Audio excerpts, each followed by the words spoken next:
لہو مقالید السماوات والارض، کہ زمین اور آسمان کے خزانوں کی کنجیاں اللہ رب العزت کے پاس ہیں۔ ارشاد فرمایا وَإِن مِّن شَيْءٍ إِلَّا عِندَنَا خَزَائِنُهُ، جو کوئی بھی چیز ہے اس کے ہمارے پاس خزانے ہیں۔ وَمَا نُنَزِّلُهُ إِلَّا بِقَدْرٍ مَّعْلُومٍ، ہم ایک معلوم اندازے کے مطابق اتارتے ہیں۔ اللہ تعالیٰ کے پاس خزانے ہیں ہر چیز کے، وہ غنی ہے، وہ تو نرا دھار ہے، ساری دنیا اس کی محتاج اور وہ پروردگار کسی کا محتاج نہیں ہے۔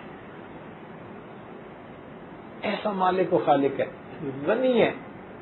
اور یہ ذہن میں رکھیں کہ پوری کائنات میں حکم اللہ رب العزت کا چلتا ہے، ہر حال میں اللہ رب العزت کی مرضی پوری ہو کے رہتی ہے۔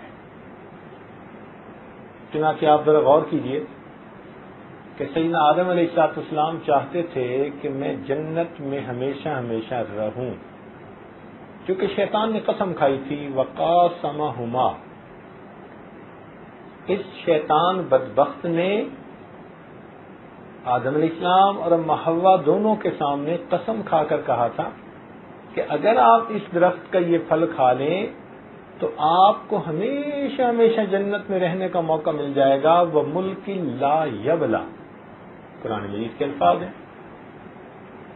لیکن اللہ تعالیٰ ان کو زمین پہ بھیجنا چاہتے تھے، تو بالآخر کیا ہوا؟ مرضی اللہ رب العزت کی پوری ہو کے رہی۔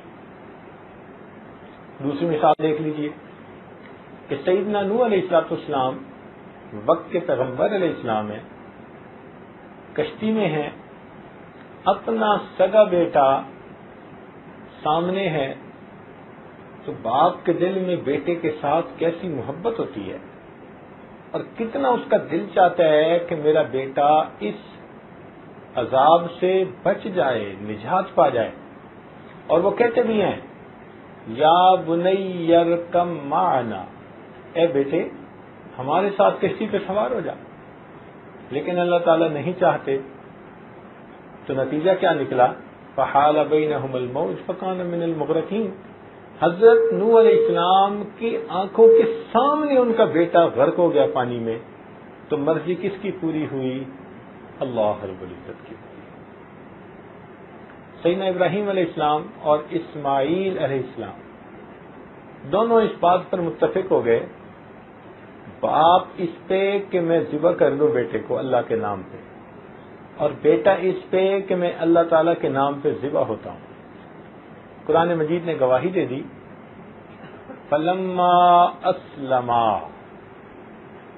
جب دونوں اس بات پہ متفق ہو گئے، دونوں اس بات پہ تل گئے، باپ ذبح کرنے پہ آمادہ، بیٹا ذبح ہونے پہ آمادہ،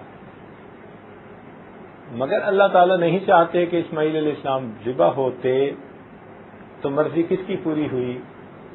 اللہ رب العزت کی۔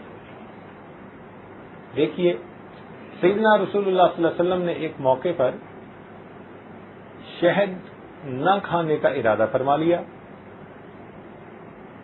اللہ رب العزت کی طرف سے محبوبانہ خطاب ہوا یا ایھا النبی لما تحرم ما احل اللہ لک تبتغی مرضات ازواجک واللہ غفور رحیم۔ تو نبی علیہ السلام نے دوبارہ شہد استعمال کرنا شروع فرما دیا، مرضی کس کی پوری ہوئی؟ اللہ رب العزت۔ یہ طے شدہ بات ہے، ہر حال میں مرضی پروردگار عالم کی پوری ہو کے رہتی ہے۔ ہم بندے ہیں، ہم محتاج ہیں، ہر چیز میں اللہ کے محتاج، بڑے بول بولیں، بھول جائیں، غافل بن جائیں، یہ ہماری بے وقوفی ہے۔ لیکن سچی بات تو یہ ہے کہ اگر بڑا متکبر شخص ہو نا اور اس کے پیٹ میں ری بند ہو جائے تو اس ری کی درد اس کو تڑپا کے رکھ دے۔ بڑے بڑے بول بولنے والا اب بتائیے کہ پیٹ میں ہوا بند ہو جائے تو اس کا متحمل نہیں بن سکتا. تو معلوم ہوا کہ ہم تو اللہ رب العزت کے محتاج ہیں. اب جب کوئی محتاج ہوتا ہے نا تو وہ ہمیشہ غنی سے مانگ کے اپنا کام چلاتا ہے. تو ہم سب کے سب فقیر. ارشاد فرمایا یا ایھا الناس انتم الفقراء الی اللہ. اے انسانو تم سب کے سب اللہ تعالیٰ کے محتاج. اور اللہ رب العزت وہ بڑا غنی اور حمید ہے. تو بھئی محتاج کو مانگنا ہوتا ہے.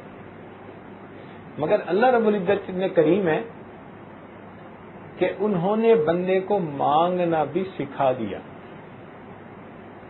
جیسے کسی دفتر میں اپلیکیشن بھرتے ہیں نا تو اس کا طریقہ کار ہوتا ہے. اگر اس کو صحیح طریقے سے بھر دیں تو جلدی اپروو ہو جاتی ہے, اور اگر ڈاکومنٹیشن پوری نہ ہو تو ریجیکٹ ہو جاتی ہے.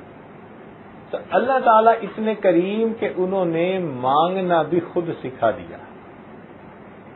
چنانچہ سوال کے مختلف انداز ہوتے ہیں. ایک ہوتا ہے علمی سوال پوچھنا. ایک چیز کا نہیں پتا تو انسان اس چیز کو اپنے استادوں سے بڑوں سے معلوم کرے. شریعت نے اس چیز کو پسند کیا. چنانچہ ارشاد فرمایا فاسألوا اہل الذکر ان کنتم لا تعلمون.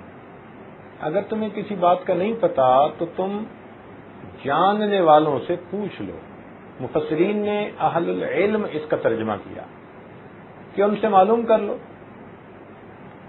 بلکہ اچھے طریقے سے سوال پوچھنا, اس کو فرمایا حسن السؤال نصف العلم. اچھے انداز سے سوال کرنا یہ بھی آدھا علم ہے. یہ بھی کہہ دیا کہ تم بھائی اچھے طریقے سے سوال کرو, اور ساتھ یہ بھی فرما دیا کہ لا تسألوا عن اشیاء ان تبد لکم تسؤکم. بھائی اگر سوال پوچھنا بھی ہے تو ایسا سوال پوچھو کہ جو سوال برائے سوال نہ ہو, کسی کو نیچا دکھانے کی نیت سے نہ ہو, اپنی علمیت ظاہر کرنے کے لیے نہ ہو, بلکہ اس کا مناسب مقصد ہے. تو حدود و قیود لگا دی. دیکھیے قرآن مجید نے طریقہ بھی بتا دیا, سمجھا دیا, آداب بھی بتا دیے, اور پھر کہا کہ ہاں تم سوال پوچھو. بلکہ اگر صحابہ کرام نبی علیہ الصلوۃ والسلام کی عظمت شان کی وجہ سے بعض اوقات سوال نہیں پوچھ پاتے تھے, تو حدیث پاک میں آتا ہے کہ اللہ تعالیٰ نے جبریل علیہ السلام کو بھیجا, اور انہوں نے آ کے نبی علیہ السلام سے سوال پوچھے, مل ایمان, مل اسلام, مل احسان, سوالات پوچھے. اور پھر نبی علیہ السلام نے بعد میں بتلایا کہ یہ تو جبرائیل تھے, آئے تھے یعلمکم دینکم, تمہیں تمہارے دین کی تعلیم دینے کے لیے. فرشتے کو بھیج کر سوالات پوچھوائے تاکہ علمی بات کھل جائے. تو معلوم ہوا کہ علم کے حاصل کرنے کے لیے سوال اچھے انداز سے پوچھ لینا اللہ تعالیٰ کو پسند ہے. اچھا طالب علم وہ ہوتا ہے کہ جو استاد سے ایسا سوال پوچھنے میں جھجک محسوس نہ کرے. حدیث پاک میں آتا ہے کہ علمی مجلس میں اگر کوئی طالب علم سوال پوچھے تو اللہ رب العزت اس سوال کے پوچھنے پر 4 بندوں کی مغفرت فرما دیتے ہیں.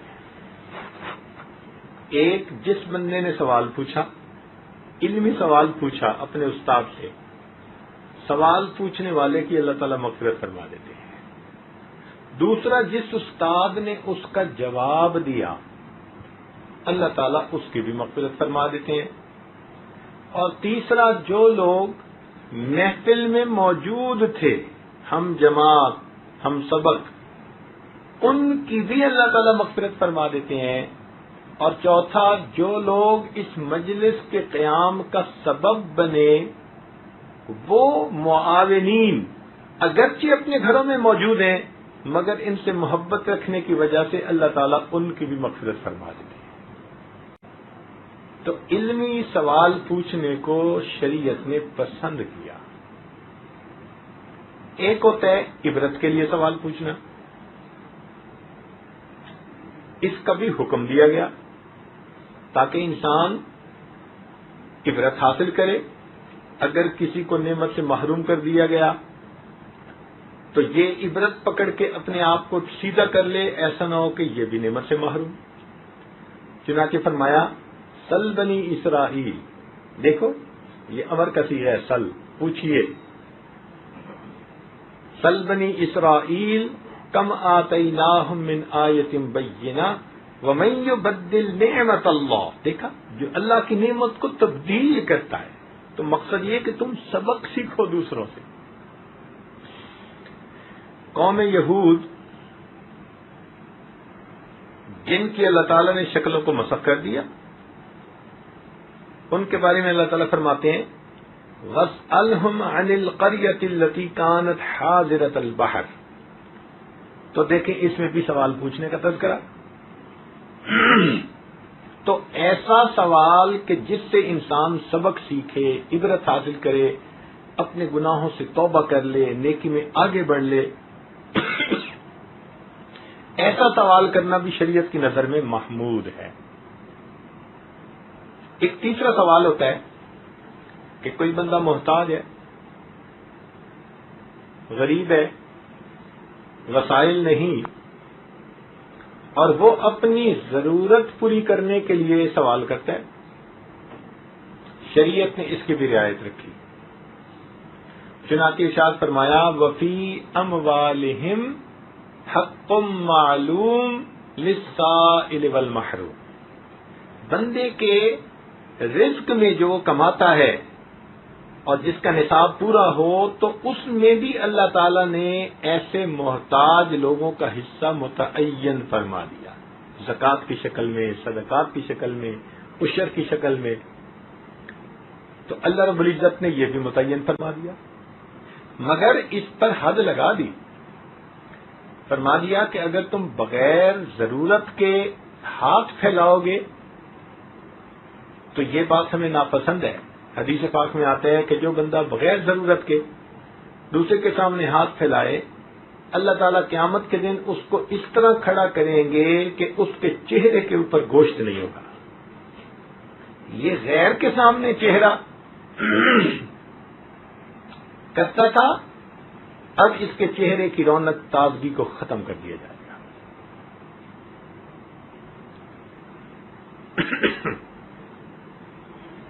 بلکہ بعض صحابہ کرام سے نبی علیہ السلام نے بیعت لی کہ تم کسی سے سوال نہیں کرو گے۔ صدیق اکبر بھی ان میں شامل، وہ فرماتے ہیں کہ ہم نے نبی علیہ السلام کے ہاتھوں پر بیعت کی کہ ہم کسی سے سوال نہیں کریں گے۔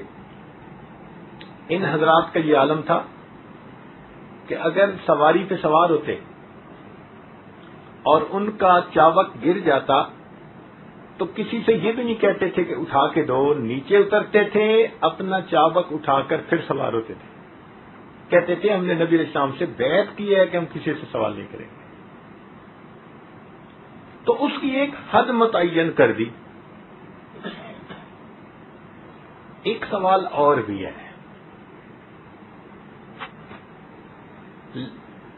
اچھا دیکھیے قرآن مجید میں نا بہت سارے سوالات بھی نقل کیے گئے اور ان کے جوابات بھی بتلائے گئے، مگر قرآن مجید کی ایک ترتیب ہے، ذرا غور فرمائیے گا، علمی نکتہ ہے۔ ایک ترتیب ہے، یسألونک کے لفظ کے ساتھ پہلے سوال نقل کروایا، پھر قل کے لفظ سے اللہ تعالی نے اپنے پیارے محبوب صلی اللہ علیہ وسلم کی زبان فیض ترجمان سے اس کا جواب دلوایا۔ مثلا یسألونک عن الروح قل الروح من امر ربی، تو یسألونک کے لفظ سے سوال پہلے ڈسکرائب کیا، پھر قل کے لفظ سے اللہ تعالی نے اپنے محبوب صلی اللہ علیہ وسلم کی زبانی اس کا جواب دلوایا۔ یہ ایک ترتیب ہے، ایک پیٹرن ہے قرآن مجید میں سوالات اور ان کے جوابات کا۔ اسی طرح فرمایا یسألونک عن الاہلہ قل ہی مواقیت للناس والحج، یسألونک عن الیتامی قل اصلاح لہم خیر، یسألونک عن المحیض قل هو اذن فاعتزلوا النساء فی المحیض۔ دیکھیے ایک ترتیب ہے پورے قرآن مجید میں سوال کرنے کی اور اس کا جواب دینے کی، لیکن ایک سوال ایسا کہ جس سوال کا پوچھنا اللہ تعالیٰ کو اتنا اچھا لگا، وہ سوال اتنا اچھا تھا، اتنا بہترین تھا کہ اس کا جواب دیتے ہوئے اللہ تعالیٰ نے ترتیب کو بدل کے رکھ دیا۔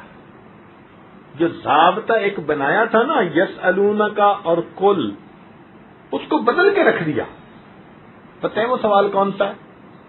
وہ سوال یہ تھا، اللہ تعالیٰ فرماتے ہیں اے میرے محبوب صلی اللہ علیہ وسلم وَإِذَا سَأَلَكَ عِبَادِي عَنِّي، اور جب میرے بندے آپ سے میرے بارے میں سوال پوچھیں فَإِنِّي قریب، میں بہت قریب ہوں۔ یہاں کل کے لفظ کو درمیان میں لا کر گفتگو کو لمبا کرنا بھی پسند نہ فرمایا گیا۔ اتنا تو اللہ تعالیٰ چاہتے ہیں نا کہ میرے بندے میرے بارے میں جانیں، میری معرفت پائیں، ان کو پتہ چلے کہ میں کتنی عظمتوں والا ہوں۔ سوال کا انداز اور جواب کا انداز بدل دیا۔ ارشاد فرمایا وَإِذَا سَأَلَكَ عِبَادِي، اب آگے کل کے ذریعے سے بھی جواب دلوایا جا سکتا تھا، مگر نہیں، یہ سوال تھا ہی ایسا کہ اس رب کریم کو پسند آ گیا، اسے اچھا لگا۔ اچھا میرے بندے میرے بارے میں معلوم کرنا چاہتے ہیں، تو فرمایا فَإِنِّي قریب، میں تو بہت قریب ہوں، ان کی رگے جان سے بھی زیادہ ان کے قریب ہوں۔ تو اللہ رب العزت تو انسان کے اتنا قریب ہے، لہذا معلوم ہوا کہ اللہ رب العزت سے مانگنا تو سب سے آسان کام ہے۔ دیکھیے ایک ہے مخلوق سے مانگنا اور ایک ہے خالق سے مانگنا، اس میں بڑا فرق ہے۔ مخلوق سے اگر آپ مانگیں تو ایک مرتبہ کوئی دے گا، دوسری مرتبہ دے گا، تیسری مرتبہ منہ بنا لے گا اور چوتھی مرتبہ جھنڈی دکھا دے گا، قطع تلقی کر لے گا، کہے گا جی یہ ہر وقت مانگتا ہی رہتا ہے۔ مگر اللہ تعالیٰ کا معاملہ جدا ہے، ایک دفعہ مانگو وہ دیتے ہیں، دوسری دفعہ مانگو وہ دیتے ہیں، تیسری دفعہ مانگو وہ دیتے ہیں، بلکہ جو بندہ ہر چیز اللہ رب العزت سے مانگے، ہر وقت اللہ سے مانگے، اللہ تعالیٰ اس بندے کو اپنا دوست بنا لیتے ہیں۔ فرماتے ہیں کہ یہ میرا ولی ہے کہ میرے سوا کسی اور سے مانگتا ہی نہیں ہے۔ اللہ اکبر، کتنا فرق ہے بھائی مخلوق کے دینے میں اور پروردگار کے دینے میں۔ اس کو اللہ تعالیٰ اپنا دوست بنا دیتے ہیں۔ اور ایک اور بات سنیے کہ مخلوق کئی مرتبہ دیتی ہے نا تو غصے سے دیتی ہے۔ آپ گاڑی میں بیٹھے ہیں، کوئی بچہ آ گیا مانگنے والا، اس نے آپ کی گاڑی کا شیشہ انگلی سے کھٹکھٹایا،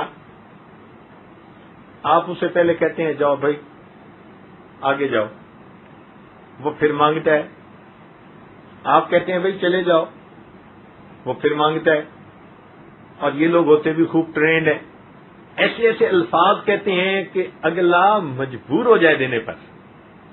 اب آپ دینا نہیں چاہتے تھے، اس نے ایسے لفظ بولے کہ آپ مجبور ہو گئے دینے پہ، تو غصہ آیا آپ کو، غصے میں آپ 1 روپیہ نکال کے اس کو پکڑا دیتے ہیں، غصے سے اس کی طرف دیکھ کے دیتے ہیں۔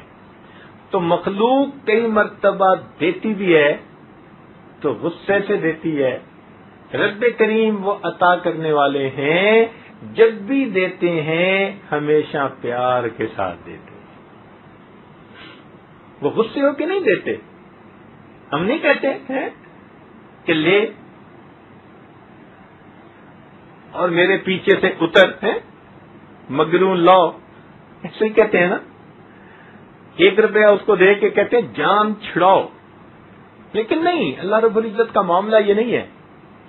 بندہ اس سے مانگتا ہے, اللہ رب العزت خوش ہو کے بندے کو عطا کرتے ہیں.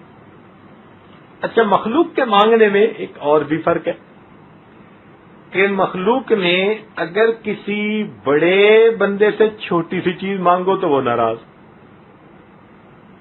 مثلا آپ کسی امیر وزیر کے پاس چلے جائیں اور کہیں جی 1 چونی دے دیں, مجمع میں مانگے, تو وہ آپ سے ناراض ہوگا, کہے گا کیوں تو نے مجھے اتنا غریب سمجھ لیا, بڑے مجمع میں تو مجھ سے 1 چونی مانگتا ہے. تو بڑے سے چھوٹی چیز مانگ لو تو وہ ناراض, اور اگر کسی غریب سے جا کر کہہ دو کہ جی مجھے 2 کروڑ روپیہ قرضہ دے دو تو وہ ناراض. کہتا ہے یہ کوئی بندہ ہے, اندازہ لگاؤ, مانگتا بھی ہے تو یہ نہیں کہ چلو 1000 2000 اتنا. تو چھوٹے سے بڑی چیز مانگ لو تو وہ ناراض, اور بڑے سے چھوٹی چیز مانگ لو تو وہ ناراض. قربان جائیں اس پروردگار کی عطا پر کہ اس بندے سے, اس پروردگار سے کوئی بندہ کتنا ہی کیوں نہ مانگے, جتنا مانگے اللہ تعالیٰ اس کی امیدوں سے بڑھ کر دیتے ہیں. حتیٰ کہ جوتے کا ٹوٹا تسمہ بھی مانگے اللہ تعالیٰ پھر بھی ناراض نہیں ہوتے. وہ یہ نہیں کہتے کہ میں ساری کائنات کا مالک, تم مجھ سے جوتے کا تسمہ مانگتا ہے. نہیں, اللہ تعالیٰ کی شان یہ ہے, تھوڑا مانگو وہ پھر بھی خوش ہیں, اور اگر اپنی من مانی کے مطابق یعنی اپنی من پسند کے مطابق مانگو اللہ تعالیٰ پھر بھی بندے سے خوش ہوتے ہیں. تو مخلوق کے دینے میں اور پروردگار کے دینے میں کتنا فرق ہے. تو جب بندے نے مانگنا ہی ہے تو بھائی اپنے رب سے کیوں نہ مانگے. وہ ایک بزرگ کے پاس آدمی آیا, کہتے حضرت یہ جو حاکم وقت ہے نا, آپ کی بڑی بات مانگتا ہے, آئیں چلیں ذرا اس سے میرے لیے فلاں چیز مانگے. تو ان بزرگوں نے اسے سمجھایا کہ دیکھو بھائی اس وقت تو حاکم کا دروازہ بھی بند ہو گیا ہوگا, رات کا وقت ہے, تو ہم کھلے دروازے کو چھوڑ کر بند دروازے کی طرف کیوں جائیں بھائی. اس نے کہا کیا مطلب؟ کہنے لگے کہ ایک رب کا در ہے جو کبھی بند ہی نہیں ہوتا, تو تم کیا چاہتے ہو میں کھلے دروازے کو چھوڑ کے بند دروازے کی طرف چلا جاؤں گا. تو جو اللہ تعالیٰ کی عظمتوں کو سمجھتے ہیں نا, پھر ان کو مانگنا بھی آتا ہے, وہ جانتے ہیں کہ کیسے مانگا جاتا ہے. اس لیے اللہ تعالیٰ نے فرمایا کہ اگر تمہیں میرے بارے میں معلومات کرنی ہو نا تو ہر بندہ معلومات بھی نہیں دے سکتا. ارشاد فرمایا الرحمن فاسأل به خبیرا. دیکھو یہاں بھی سوال کا تذکرہ. الرحمن فاسأل به خبیرا, رحمان کے بارے میں کسی جاننے والے سے پوچھو, انجان سے مت پوچھنا. اس کو کیا پتا وہ کتنا کریم ہے, وہ کتنا رحیم ہے. رحمان کے بارے میں پوچھنا چاہتے ہو, الرحمن فاسأل به خبیرا. میرے بندو وہ اتنا عظیم پروردگار ہے کہ اگر پوچھنا چاہتے ہو تو کسی سمجھدار سے بات کرنا, جاننے والے سے پوچھنا, وہ بتائے گا پروردگار کتنا کریم ہے, کتنا رحیم ہے. تو اللہ رب العزت تو چاہتے ہیں کہ میرے بندے میرے بارے میں پوچھیں, ان کو پتہ چلے میری عظمتوں کا, اور پھر یہ بندے مجھ سے مانگے. اللہ اکبر. جو پروردگار اتنا کریم ہو کہ دوسروں کو منع فرما دے کہ تم مانگنے والے کو جھڑکی نہ دینا. چنانچہ قرآن مجید میں کیا ارشاد فرمایا؟ فرمایا وَأَمَّا السَّائِلَ فَلَا تَنْهَرْ, کہ آپ سوالی کو انکار نہ فرمائیے, جھڑکی نہ دیجیے. اب سوچئے کہ جو پروردگار دوسروں کو حکم فرما رہا ہے کہ آپ مانگنے والے کو انکار نہ فرمائیے, جھڑکی نہ دیجیے, تو جب کوئی اس کریم پروردگار سے مانگے گا اللہ تعالیٰ اس کو کیسے محروم فرمائے گا. اللہ اکبر. وہ تو بڑا کریم آقا ہے, وہ تو دیتا ہے اور بندے کی امیدوں سے بڑھ کے دیتا ہے. انسان اللہ تعالیٰ سے مانگے, ہر ضرورت مانگے, اللہ تعالیٰ اس کی ہر ضرورت کو پورا کرتے ہیں. وہ تو خوش ہوتے ہیں کہ میرا بندہ مجھ سے مانگنے کے لیے آیا, میرے دروازے پر آیا مانگنے کے لیے. اس کو پتا ہے کہ کوئی اس کا بھی رب ہے, اس کا پالنے والا ہے. اس بات پہ رب کریم خوش ہو جاتے ہیں. چنانچہ اللہ تعالیٰ کی شان عطا کا کیا کہنا کہ اللہ تعالیٰ کے محبوب صلی اللہ علیہ وسلم نے اللہ تعالیٰ کی دین کے بارے میں تفصیل بتائی. چھوٹی سی حدیث ہے جس میں فرما دیا, فرمایا من لم یسأل اللہ یغضب علیہ, جو بندہ اللہ سے نہیں مانگتا اللہ رب العزت اس بندے سے ناراض ہو جاتے ہیں. دنیا والوں سے مانگو تو وہ ناراض. وہ کتنا کریم پروردگار ہے کہ اگر کوئی اس کے در پہ آ کے نہ مانگے رب کریم نہ مانگنے والے سے ناراض ہو جاتے ہیں. من لم یسأل اللہ یغضب علیہ, جو اس رب کریم سے نہ مانگے گا اللہ تعالیٰ اس بندے سے ناراض ہوں گے. اور پھر مانگے اور واقعی اخلاص کے ساتھ مانگے اللہ تعالیٰ عطا فرما دیتے ہیں. حتیٰ کہ اگر مقدر میں کوئی چیز دنیا میں نہیں بھی لکھی اللہ تعالیٰ اس کو دنیا کی بجائے آخرت میں عطا فرما دیتے ہیں. چنانچہ حدیث پاک ہے, سنیے اور ذرا دل کے کانوں سے سنیے کہ نبی علیہ الصلوۃ والسلام نے ارشاد فرمایا من سأل اللہ الشہادۃ بصدق, جو اللہ تعالیٰ سے شہادت کی موت سچائی دل کے ساتھ اخلاص کے ساتھ مانگے, بلغہ اللہ منازل الشہداء وان مات علی فراشہ, اگرچہ وہ بندہ اپنے بستر پر مرے گا اللہ تعالیٰ قیامت کے دن شہداء کی قطار میں کھڑا فرما دیں گے. اور جو چیز مقدر میں نہیں بھی لکھی دنیا میں اگر نہیں ملے گی رب کریم اس سوال کو ادھورا نہیں چھوڑیں گے, دنیا میں نہیں تو آخرت میں ضرور عطا فرما دیں گے. تو جب ملنا ہی ہے اس در سے مانگنے والے کو تو بھئی مانگنے میں کمی کیسی. اس لیے عزیز دوستو, ہمیں اللہ تعالی سے جتنا مانگنا چاہیے ہم مانگتے نہیں ہیں. آج دیکھیں نماز پڑھ کے 15 سیکنڈ کی دعا, آدھے منٹ کی دعا. اب آدھے منٹ کی دعا میں ہم نے کیا مانگا اللہ سے بھائی؟ ہمارے اکابر مستقل عمل سمجھتے تھے اس دعا مانگنے کو. نبی علیہ السلام نے فرما دیا الدعاء مخ العبادہ, کہ دعا تو عبادت کا مغز ہے. رات کو تہجد پڑھتے تھے اور اللہ تعالی سے مانگتے تھے. وہ جانتے تھے کہ رات کو اللہ رب العزت کی طرف سے ایک خصوصی دینے کا دروازہ کھول دیا جاتا ہے. چنانچہ حدیث پاک میں آتا ہے ایک فرشتہ تہجد کے وقت اعلان کرتا ہے حل من سائل فاعطی له, ہے کوئی سوال کرنے والا کہ جس کو عطا کر دیا جائے. ہم تو مائل و کرم ہیں کوئی سائل ہی نہیں, راہ دکھلائیں کسے راہ رو منزل ہی نہیں, طور تو موجود ہے موسیٰ ہی نہیں. تو اللہ تعالیٰ تو دینا چاہتے ہیں مگر وہ دینے والے اعلان کروا رہے ہیں اور لینے والے لمبی تان کے سو رہے ہوتے ہیں. اور جب صبح اٹھتے ہیں تو کہتے ہیں جی کہ یہ پریشانی ختم نہیں ہوتی, یہ ختم نہیں ہوتی, یہ ختم نہیں ہوتی. تو بھئی اس وقت کہاں سے جب ادھر سے آوازیں دلوائی جا رہی تھی کہ مانگنے والوں تم اپنی درخواستیں پیش کرو, عطا کرنے والا تمہارے امیدوں سے بڑھ کر تمہیں عطا کر دے گا. تو سچی بات تو یہ کہ ہم جو یہ کہتے ہیں نا جی یہ نہ ملا وہ نہ ملا, یہ ہم خواہ کی شکایت کرتے ہیں.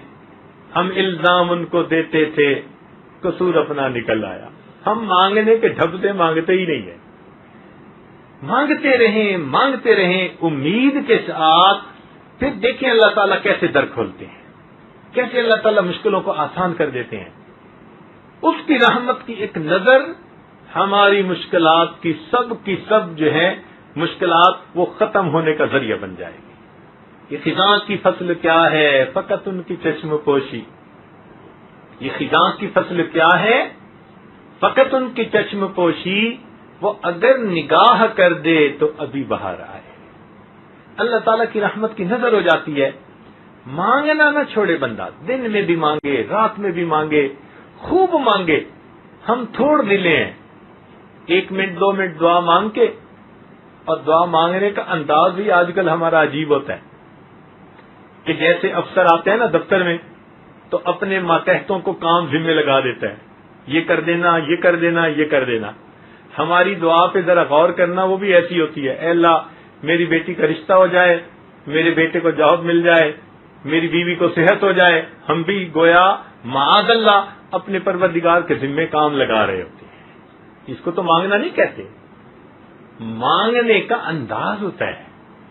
آپ نے کبھی دیکھا ایک بندے کو جو فقیر ہوتا ہے, 1 روپے کا سوال کرنا ہوتا ہے, اس کے لیے اس نے پھٹے کپڑے پہنے ہوتے ہیں, اور جب ہاتھ اٹھاتا ہے پھیلاتا ہے تو ہاتھ بھی کانپ رہے ہوتے ہیں, اور آواز بھی لرزائی ہوئی ہوتی ہے, اور ایسا مسکین بن کے وہ سوال کرتا ہے کہ جیسے اس سے بڑا محتاج تو کوئی ہے نہیں. اور جس نے 1 روپیہ مانگنا ہو وہ بندے سے اتنا عاجزی سے مانگتا ہے, تو جس بندے نے اللہ رب العزت سے اللہ کو مانگنا ہو اور اس کی نعمتوں کو مانگنا ہو تو پھر ہمیں کتنی عاجزی سے مانگنا چاہیے. یہ مانگنا تو نبی علیہ الصلوۃ والسلام کو آتا تھا اور انہوں نے آگے امت کو سکھایا.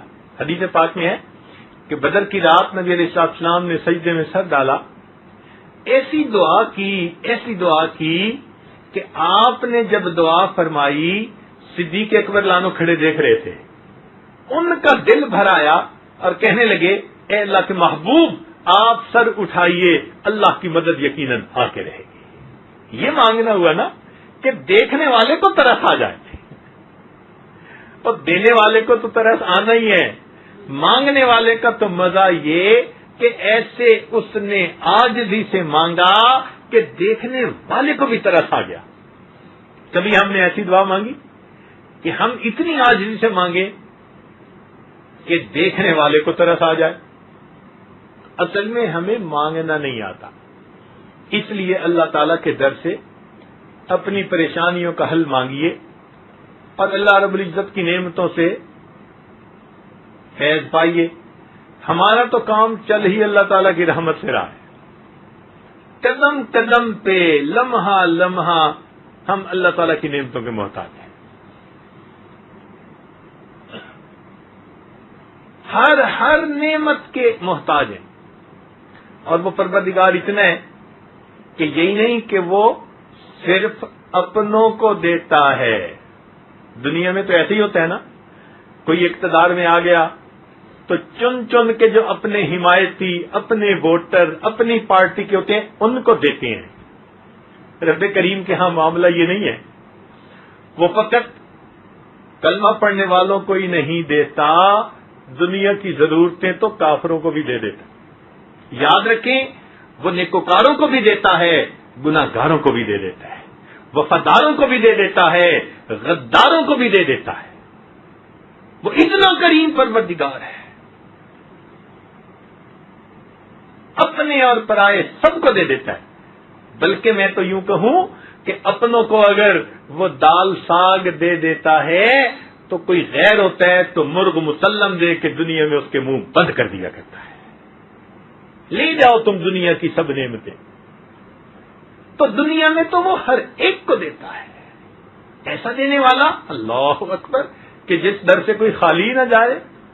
اس لیے ہمیں چاہیے ہم اس پروردگار سے خوب مانگیں, اللہ رب العزت کی رحمتوں کی انتہا مانگیں, اللہ تعالیٰ کی محبت اللہ سے مانگیں. پھر دیکھیے اللہ رب العزت کتنی مہربانی فرماتے ہیں. ہمارے آنے میں دیر ہے, اللہ رب العزت کی عطا میں دیر نہیں ہے. اللہ تعالیٰ عطا فرما دیتے ہیں.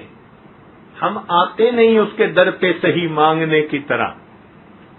تو اس لیے آج سے یہ دلوں میں ارادے کیجئے کہ ہم اپنی نمازوں کے بعد دعائیں مستقل عبادت سمجھ کر مانگیں گے. یہ جو سیکنڈوں اور منٹوں کی دعائیں ہیں نا، اس سے کام نہیں بننا. منٹوں سیکنڈوں کی دعاؤں سے اللہ کی پناہ مانگیں. ہاں، وقت کی کمی کوتاہی تو چلو مختصر دعا کافی، لیکن ہم نے تو اس کو عادت بنا لیا. ذرا آپ غور کیا کریں، مسجد میں بیٹھ کے جو نماز پڑھے گا کئی دفعہ تو ہاتھ اٹھاتے بھی نہیں پوری طرح اور منہ پہ پھیر کے چل دیتے. کیا اتنی جلدی پڑھی ہوئی ہے؟ لگتا ہے کہ شاید دعا میں 2 لفظ بھی 2 فکرے بھی پورے نہیں بولے ہوں گے. تو ہمارا تو یہ حال ہے. اور پھر دعا مانگنے والوں کا حال یہ کہ ایک صاحب دعا مانگ کے اٹھے، قریب ہی بیٹھے ہوئے تھے، تو میں نے ان کو بٹھا لیا اور میں نے پوچھا بھائی کیا دعا مانگی؟ کہتے ہیں حضرت سچ بتاؤ یاد نہیں ہے. واہ بھائی واہ، دعا بھی کیا مانگی کہ طوطے نے جو رٹی ہوئی تھی وہ بس پڑھنی شروع کر دی اور پتہ ہی نہیں کہ کیا مانگا. تو بھائی دعائیں مانگنا اور چیز ہوتی ہے اور دعائیں پڑھنا اور چیز ہوتی ہے. آج کل ہم دعائیں مانگتے نہیں ہیں، ہم دعائیں پڑھتے ہیں، اس لیے دعائیں قبول نہیں ہوتی. اگر ہم صحیح طرح سے دعائیں مانگنے لگ جائیں تو اللہ رب العزت ہمارے حالات کو بدل کے رکھ دے. اس لیے اللہ تعالیٰ سے خوب مانگے، جتنا چاہے اللہ تعالیٰ سے مانگے، وہ پروردگار عطا کرنے والا ہے. اس لیے تو فرمایا کہ بھئی میرے بارے میں جب پوچھنا ہے نا تو ہر کسی سے مت پوچھنا. کسی کو کیا خبر، جاننے والوں سے پوچھنا، وہ تمہیں بتائے گا کہ ہم کتنے کریم ہیں، کتنے رحیم ہیں، کتنے غفور ہیں، کتنے ہم مہربان ہیں اپنے بندوں کے اوپر. کسی جاننے والے سے سوال پوچھنا، وہ تمہیں صحیح بتائے گا. الرحمن فاسأل به خبیرا، رحمان کے بارے میں کسی جاننے والے سے پوچھنا. ہم تو اتنے کریم ہیں کہ بنی اسرائیل کا ایک آدمی 100 بندوں کو قتل کرنے کے بعد توبہ کی نیت سے چل پڑتا ہے، رستے میں موت آتی ہے، ہم اس کے گناہوں کو بھی معاف فرما دیتے ہیں. بنی اسرائیل میں قحط پڑتا ہے، ایک آدمی ٹیلے کو دیکھ کر سوچتا ہے اتنا آٹا ہوتا میں اللہ کے راستے میں صدقہ کر دیتا. ہم اتنے کریم ہیں، فرشتوں کو حکم دیتے ہیں اتنا صدقہ کرنے کا ثواب دے دیا جائے. ایک زانیہ عورت پیاسے کتے کو پانی پلا دیتی ہے، اس کی پیاس بجھانے پر ہم اتنے خوش ہوتے ہیں، اس کے گناہوں کو معاف کر دیتے ہیں. ہماری عطا کا کیا کہنا کہ اگر کوئی بندہ گناہ کرتے کرتے بوڑھا ہو گیا، بال سفید ہو گئے، ہڈیاں کمزور ہو گئیں، منہ میں دانت نہیں، پیٹ میں آنت نہیں، وہ باغی بوڑھا اگر اس حالت میں ہمارے در کی طرف چل کے آتا ہے، ہم اس بندے کو ٹونٹ نہیں کرتے، تانا نہیں دیتے، تیرا جمال کدھر گیا، تیرا مال کدھر گیا. ہم اس باغی بوڑھے کے آنے پہ بھی اتنے خوش ہوتے ہیں. وَإِنْ أَتَانِي يَمْشِي أَتَيْتُهُ هَرْوَلًا، وہ چل کے آتا ہے، میری رحمت اس کی طرف دوڑ کے جا رہی ہوتی ہے. الرحمن فاسأل به خبیرا، رحمان کے بارے میں کسی جاننے والے سے پوچھنا، وہ بتائے گا ہماری عظمت شان کتنی ہے، ہم دیکھ کے کتنا خوش ہوتے ہیں. جب اللہ تعالیٰ کا یہ معاملہ، تو بھائی ہمیں مانگنے میں خوب محنت کرنی چاہیے اور اپنی تنہائیوں میں، خلوتوں میں اپنے رب کو منانے کی کوشش کرنی چاہیے. رب کریم ہمیں اپنی تمام نعمتیں عطا فرمائے اور ہم اللہ تعالیٰ سے خوب مانگیں، اس لیے کہ در دنیا میں ایک ہی ہے، در دنیا میں ایک ہی ہے، اور اسی در سے بادشاہ کو بھی ملتا ہے، اسی در سے گدھا کو بھی ملتا ہے، اسی در سے استاد کو بھی ملتا ہے، شاگرد کو بھی ملتا ہے، اسی در پہ امتی بھی ہاتھ پھیلاتے ہیں، انبیاء نے بھی اسی در پہ ہاتھ پھیلائے. در ایک ہی ہے، اس لیے اللہ تعالیٰ سے امیدیں رکھ کے خوب اللہ تعالیٰ سے مانگے اور سب کچھ اللہ تعالیٰ سے مانگے. اور اللہ تعالیٰ کی بارگاہ میں یہ عرض کرے کہ اے پروردگار ہم ناپ تول کے قابل نہیں ہیں، جس طرح آپ نے ہماری پیشانیوں کو غیر کے سامنے جھکنے سے بچا لیا، ہمارے ہاتھوں کو بھی غیر کے سامنے پھیلنے سے بچا دیجیے۔ اے اللہ، جس طرح آپ نے ہماری پیشانیوں کو غیر کے سامنے جھکنے سے محفوظ فرما لیا، اے کریم آقا ہمارے ہاتھوں کو غیر کے سامنے پھیلنے سے بچا لیجیے۔ اے اللہ، ہم صحت میں آپ کے محتاج، رزق کے بارے میں محتاج، آج لوگ پریشان ہیں اور ان کو بتانے والے کہتے ہیں فلاں جگہ چلے جاؤ عملیات والوں کے پاس، فلاں جگہ چلے جاؤ، کسی کے پاس جانے کی ضرورت نہیں۔ وہ پروردگار انسان کی سرگوشی کو بھی سن لیتا ہے، اس سے کیوں نہ انسان تنہائی میں بیٹھ کے ہم کلامی کرے اور مانگے، اللہ رب العزت ہماری سب پریشانیوں کو دور فرما دیں گے۔ اے پروردگار، آج اس وقت ہم اپنے لیے انفرادی بھی مانگیں، اجتماعی دعائیں بھی مانگیں۔ میرے دوستو، ہم ہر طرف سے کٹ چکے ہیں، اب تو ایک ہی راستہ ہمارے پاس ہے، اس کے سوا کوئی دوسرا راستہ ہی نہیں۔ اے پروردگار، اگر آپ نے بھی ہمیں اپنے در سے دستکار دیا تو پھر ہمارا کیا بنے گا؟ اس لیے ہم تو آپ کے در پہ اس نیت کے ساتھ آئے ہیں کہ اب آپ کے در کے سوا ہمیں کسی طرف آنکھ اٹھا کے بھی نہیں دیکھنا۔ رب کریم رحمت فرما کے ہمارے دامن بھر دیجیے۔ دیکھنا پھر اللہ تعالیٰ کیسے رحمتیں فرماتے ہیں۔ چنانچہ کسی نے کیا اچھی بات کہی، اس نے کہا تنگ دستی کے جو عالم میں گھبراتا ہوں۔ انسان جب پریشان ہو جاتے ہیں نا، تنگ دست ہو جاتا ہے تو بڑا گھبراتا ہے۔ تنگ دستی کے جو عالم میں گھبراتا ہوں، پر درے غیر پہ جاتے ہوئے کتراتا ہوں، مگر اللہ میں کسی غیر کے در پہ چل کے نہیں جاتا، مانگتا تو آپ ہی سے ہوں، مسجد میں آ کے دعائیں کرتا رہتا ہوں۔ تنگ دستی کے جو عالم میں گھبراتا ہوں، پر درے غیر پہ جاتے ہوئے کتراتا ہوں، ہاتھ پھیلانے میں محتاج کو غیرت کیسی، جب کوئی محتاج ہوتا ہے تو پھر وہ ہاتھ پھیلاتے ہوئے نہیں شرمایا کرتا، جہاں ضرورت پوری ہوتی نظر آتی ہے ہاتھ پھیلا دیتا ہے۔ اے اللہ، ہاتھ پھیلانے میں محتاج کو غیرت کیسی، شرم آتی ہے کہ بندہ تیرا کہلاتا ہوں، مگر اللہ مجھے شرم آتی ہے غیر کی طرف چل کے جاتے ہوئے، اس لیے کہ لوگ مجھے آپ کا بندہ کہتے ہیں۔